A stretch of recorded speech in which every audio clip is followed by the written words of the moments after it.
Morning everybody, कैसे हैं आप लोग। मैं आर अहमद आज फिर आपके साथ हूँ। हम लोग संविधान भारतीय के साथ हूँ। हम लोग जैसा कि संविधान के बारे में हमने पढ़ा, तो संविधान को हमने शुरू करने से पहले ही बताया था कि हम उसको दो यूनिट में समझेंगे। तो पहला यूनिट हमने अपना कंप्लीट कर लिया है। आज हम दूसरे यूनिट में जाएंगे, और दूसरे यूनिट में जाएंगे तो हम सबसे पहले पढ़ेंगे संघीय विधानमंडल को। संघीय विधानमंडल है क्या, इसके बारे में जानकारी लेंगे। तो चलिए दोस्तों, हम ज़्यादा समय ना लेते हुए आपका अपने सीधे टॉपिक पे चलते हैं और देखते हैं कि संघीय विधानमंडल के बारे में जानकारी हासिल करेंगे। संघीय विधानमंडल के बारे में जानकारी हासिल करने से सबसे पहले हमें संसदीय व्यवस्था के बारे में, जो हमारी संसदनात्मक प्रणाली रही है भारत की, उसके बारे में हमें जानकारी हासिल करना पड़ेगा।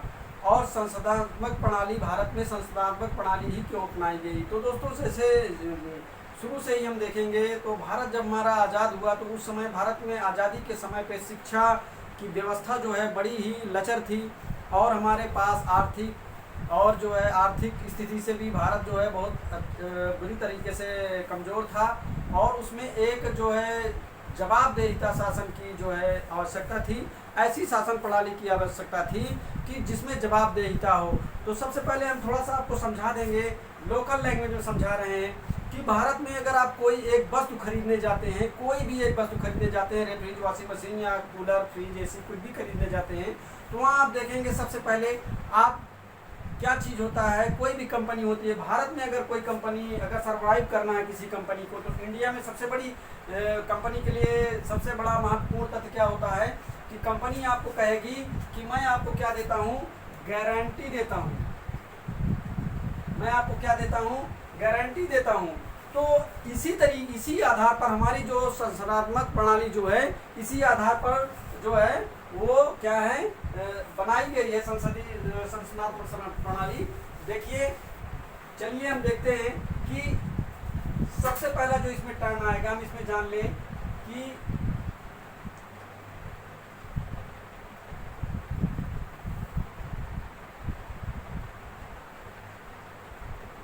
संसदात्मक शासन प्रणाली, इसके बारे में थोड़ा सा जान लें। हम इसके बारे में हमें जानकारी लेना आवश्यक है। कैसे हम जानेंगे कि कोई संसदात्मक व्यवस्था और अध्यक्षात्मक व्यवस्था में डिफरेंट कैसे होगा, उसके बारे में हम थोड़ा सा जानें। तो संसदीय शासन प्रणाली में जो है सबसे पहले हमें देखने को मिलेगा कि इसमें जो है संसदीय शासन प्रणाली में देखेंगे कि सरकार का जो विभिन्न अंग होता है, हमारी सरकार का जो विभिन्न अंग होता है, जैसे मान लीजिए सरकार के पहला टर्म इसमें हम देखेंगे, सरकार के विभिन्न अंगों का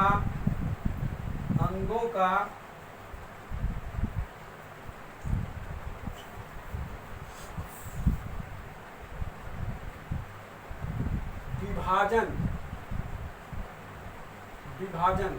अब इसी आधार को हम लेके चर्चा करेंगे।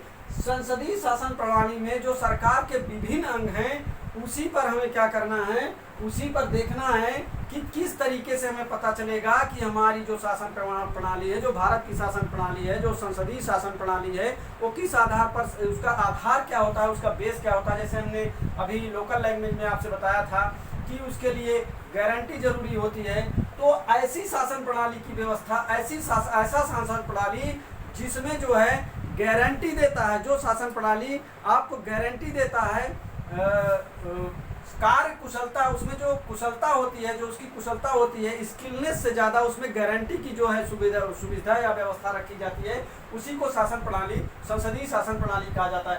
संसदीय शासन प्रणाली में सरकार के विभिन्न अंगों का विभाजन होता है। यह चीज तो पाया जाएगा, विभाजन पाया जाएगा, लेकिन पृथक्करण जो है वह जो है नहीं होगा।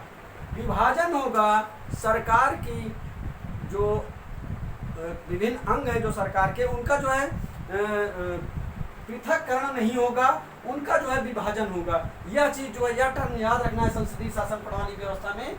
और भारत के इसमें चर्चा करने का विषय क्यों बन जाता है कि इसमें एक प्रश्न आया था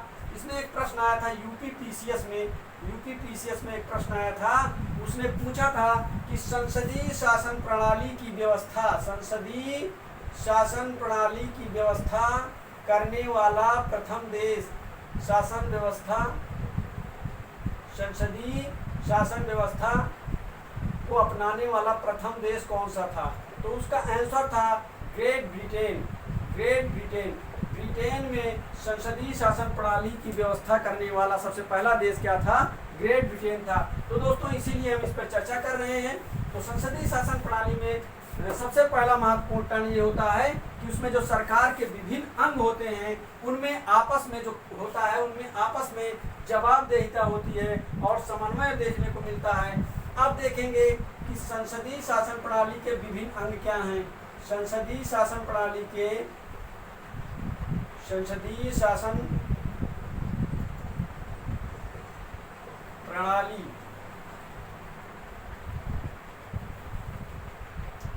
अब इसमें देखेंगे, इसमें कार्यपालिका, सॉरी सबसे पहले विधायिका लेंगे, विधायिका और कार्यपालिका और न्यायपालिका। न्यायपालिका इस शासन प्रणाली में क्या होता है? इस शासन प्रणाली में सरकार जो है वह जो है सरकार जो है अर्थात विधायिका जो है कार्यपालिका जो है विधायिका के प्रति क्या होती है? जवाबदेही होती है। वजह क्या है? क्योंकि कार्यपालिका में जो सदस्य होते हैं वह विधायिका के ही क्या होते हैं? सदस्य होते हैं। या जो है कानून का, विधायिका जो है कानून का क्या करती है? निर्माण करती है। कानून कहाँ से बनता है? विधायिका से। और जो है विधायिका से जब कानून बन गया तो इस कानून का क्रियान्वयन कौन करती है? कार्यपालिका। कार्यपालिका अर्थात मंत्रिमंडल। मंत्रिमंडल के सदस्य इसका क्या करते हैं? क्रियान्वयन करते हैं। अगर इसमें किसी तरह का देखने को मिलता है, मतभेद देखने को मिलता है या सिस्टम में कोई कमी होती है तो उसका क्या होता है? उसका मैटर कहाँ जाता है? न्यायपालिका में।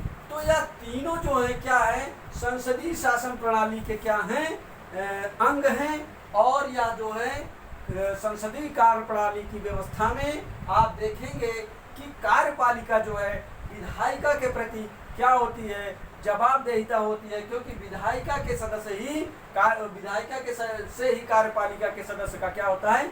चयन होता है। अगर इन तीनों के अलावा एक टर्म्स और आता है जिसका नाम है मीडिया, लेकिन आपको यहाँ यह चीज नहीं देखना है। यह जो है लोकतंत्र का चौथा स्तंभ है मीडिया।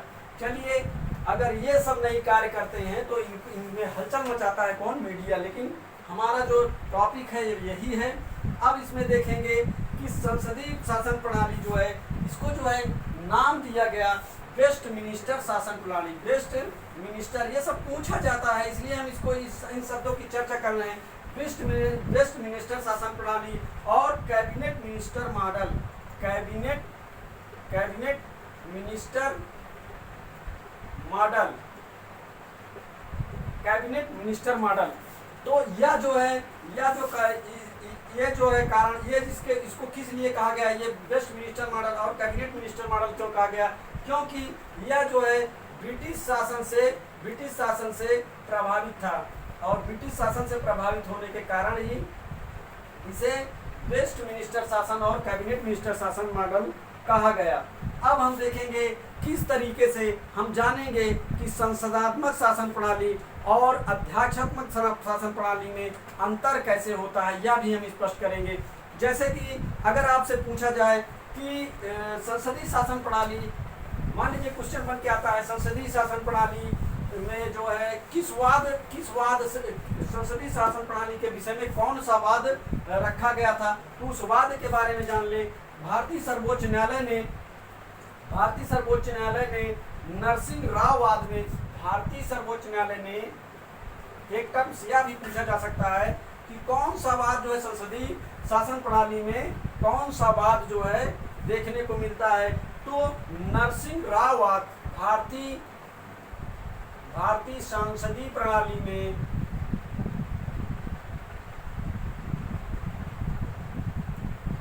नरसिंह राव वाद को आधार माना गया। सॉरी आधार नहीं माना गया, लेकिन यह वाद जो है, यह जो है सर्वोच्च न्यायालय का वाद था, सर्वोच्च न्यायालय का वाद था। और इस नरसिंह राव वाद में भी सर्वोच्च न्यायालय ने स्पष्ट कर दिया कि जो है संविधान के आधारभूत ढांचे में एक ऐसी शासन व्यवस्था जो है होगी जो कि कार्य कुशलता से अधिक जो है जवाबदेहिता, मतलब उसके जिम्मेदाराना जो है जवाबदेहिता का आधार, वह जो है जवाबदेहिता का आधार जो होगा उसका वही होगा।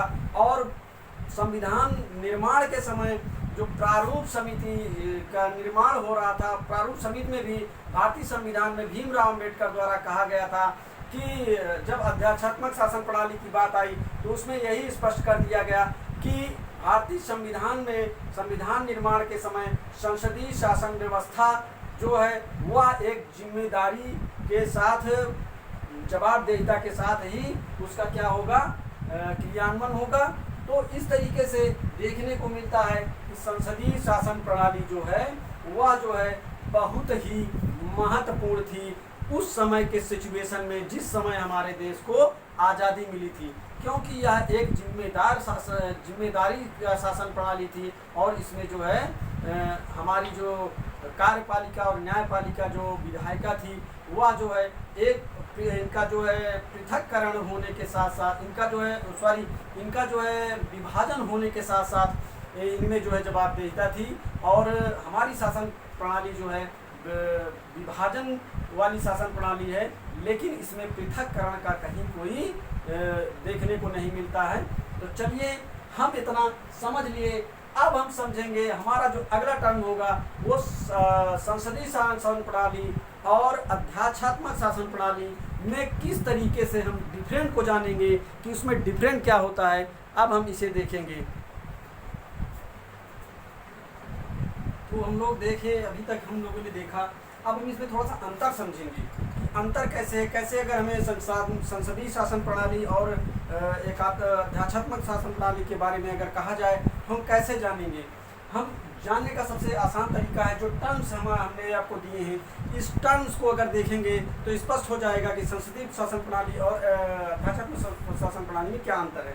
तो चलिए हम देखते हैं जो हमारी संसदीय शासन प्रणाली है, जैसे हमने शुरू में बताया था कि इसमें सरकार के विभिन्न अंगों का क्या होता है, विभाजन होता है, ना कि पृथक्करण होता है। इसमें आपको पृथक्करण देखने को नहीं मिलेगा। सरकार के विभिन्न अंगों का जो पृथक्करण होता है वह जो है अध्यात्मक शासन प्रणाली में होता है। और संघीय शासन प्रणाली में सरकार के विभिन्न अंग जो हैं, कार्यपालिका, न्यायपालिका और विधायिका, इनका जो है क्या होता है, विभाजन होता है, लेकिन इनमें आपस में समन्वय होता है। विधायिका जो है कानून बनाती है और कार्यपालिका जो मंत्रिमंडल होता है ये जो है विधायिका के कानून का जो है क्रियान्वयन करते हैं। और इसमें अगर कोई विभेद होता है या कोई गलतियां त्रुटियां होती हैं तो उसको सुधारने के लिए तीसरा टर्म जो है वह है न्यायपालिका। लेकिन यहाँ जो है क्या होता है, इनका पृथक्करण होता है। अध्यात्मक शासन प्रणाली में इनका पृथक्करण होता है। इसमें जो है एक विभाग दूसरे विभाग के प्रति क्या होता है, उत्तरदायित्व की व्यवस्था नहीं रखी गई है। तो चलिए हम देखते हैं उत्तरदायित्व को प्राथमिकता कहाँ दी जाती है, या जो है संसदीय शासन प्रणाली में दी जाती है। संसदीय शासन प्रणाली किसके प्रति उत्तरदायी होता है, या जो है संसदीय शासन प्रणाली जो है विधायिका के जो सदस्य होते हैं वही कार्यपालिका में उनका जो है चयन होता है। और यही कारण होता है कि कार्यपालिका के सदस्य जो हैं वह जो है विधायिका के प्रति जिम्मेदार होते हैं, जवाबदेहिता होती है।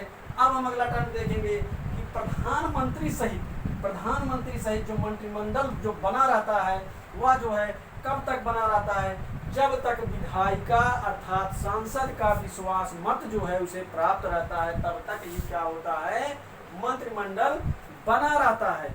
अगर विश्वास मत खो देता है तो क्या होता है, मंत्रिमंडल स्वतः ही क्या होता है, अपने आप में ही विघटित हो जाता है। चलिए हम देखते हैं कार्यपालिका। अब देखिए जो संसदीय शासन प्रणाली में जो कार्यपालिका है जिसका अभी हम बार बार चर्चा कर रहे थे, उसमें जो है दो टाइप की कार्यपालिका होती है। एक तो होती है नाम मात्र की कार्यपालिका जिसका अध्यक्ष कौन होता है, राष्ट्रपति या राष्ट्र अध्यक्ष होता है या राष्ट्र का अध्यक्ष होता है। लेकिन जो वास्तविक शक्तियां होती हैं उनका क्रियान्वयन जो क्या करता है, कौन करता है, मंत्रिमंडल करता है, जिसमें सर्वोच्च पद होता है प्रधानमंत्री का। चलिए हम देखते हैं वास्तविक जो है, वास्तविक कार्य प्रणाली जो होती है संसदीय शासन व्यवस्था में, वास्तविक कार्य प्रणाली किसके हाथ में होती है, प्रधानमंत्री के हाथों में होती है। प्रधानमंत्री के हाथों में होती है, जो मंत्रिमंडल का क्या होता है, सर्वोच्च नेता होता है अर्थात अध्यक्ष होता है। चलिए हम देखते हैं, अब हम समझेंगे। हम तो संसदीय शासन प्रणाली के बारे में इससे पहले भी चर्चा हो चुकी थी, जाने थे कुछ। अब हम अध्यात्मात्मक शासन प्रणाली के बारे में जानेंगे। अध्यात्मात्मक शासन प्रणाली में आपको देखने को मिलेगा कि शक्ति का पृथक्करण यहाँ पर, या जो है इसका सिद्धांत क्या है, इसका सिद्धांत है संसदीय शासन प्रणाली का कि इसमें जो है शक्तियों का पृथक्करण होगा, शक्तियाँ इसमें अलग अलग होगी, अर्थात जो विधायिका होगी वह भी अलग होगी, विधायिका के सदस्य जो है कार्यपालिका के सदस्य नहीं होंगे, और जो है न्यायपालिका जो है वह भी एक अलग जो है सिस्टम होगा, वह अपना कार्य देखेगा, इनके कार्य से कोई मतलब नहीं होगा, इनमें डिफरेंट पाया जाएगा और सभी अपने कार्य के लिए क्या होंगे, जिम्मेदार होंगे। अब देखेंगे जो दूसरा टर्म इसमें आता है, इसमें कार्य कुशलता। अभी तक उत्तरदायित्व को संसदीय शासन व्यवस्था में आपने देखा होगा कि उत्तरदायित्व को जो है महत्व दिया जा रहा था, लेकिन यहाँ जो है देखने को मिलेगा कि यहाँ जो है कार्य कुशलता को प्राथमिकता दी गई है, अर्थात अध्यात्मात्मक शासन प्रणाली में जो है वह जो है कार्य कुशलता को ही प्राथमिकता का स्थान माना, प्राथमिकता पर रखा गया है।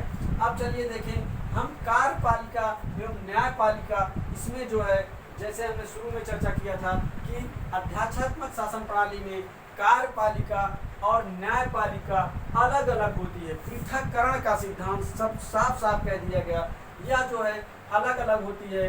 इससे इसका जो है यह अपने कार्य को कुशलता के आधार पर, क्योंकि इसमें यह अपने कार्य को कुशलता के आधार पर करेगा और इसमें ये भी अपने कार्य कुशलता को के आधार पर करेगा, और इसमें अस्थायित्व देखने को मिलता है। टर्न यहाँ इसमें अस्थायित्व देखने को मिलता है, लेकिन यहाँ जो है संसदीय शासन प्रणाली में कहा गया है कि अस्थायित्व को कोई महत्व नहीं है, अस्थायित्व हो या ना हो, अस्थायित्व हो या ना हो, लेकिन जवाबदेहिता होनी चाहिए, जवाबदेहिता होनी चाहिए, जवाबदेहिता होनी चाहिए। लेकिन यहाँ क्या है, जवाबदेहिता, यहाँ जो है कार्य कुशलता को महत्व दिया गया है, जवाबदेहिता से कोई मतलब नहीं है।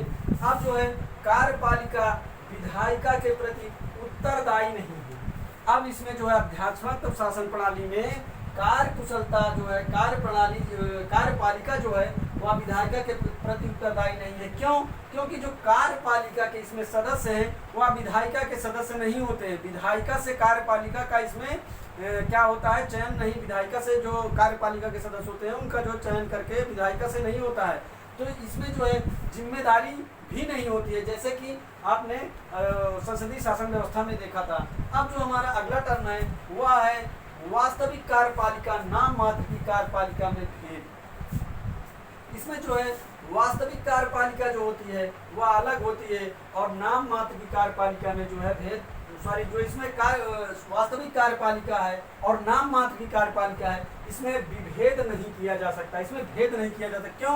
क्योंकि वही राष्ट्र अध्यक्ष जो होता है वही कार्यपालिका का सर्वे सर्वा होता है। जैसे कि संसदीय प्रणाली में देखेंगे राष्ट्र अध्यक्ष राष्ट्रपति होता है, लेकिन जो शक्तियों का क्रियान्वयन होता है वह जो है वास्तविक कार्यपालिका अर्थात प्रधानमंत्री के हाथों में होता है। तो यहाँ पे ऐसा कुछ नहीं है, यहाँ राष्ट्र अध्यक्ष ही क्या होता है, वास्तविक कार्यपालिका उसी के हाथों में रहती है, उसमें कोई विभेद, कोई डिफरेंट नहीं रहता है।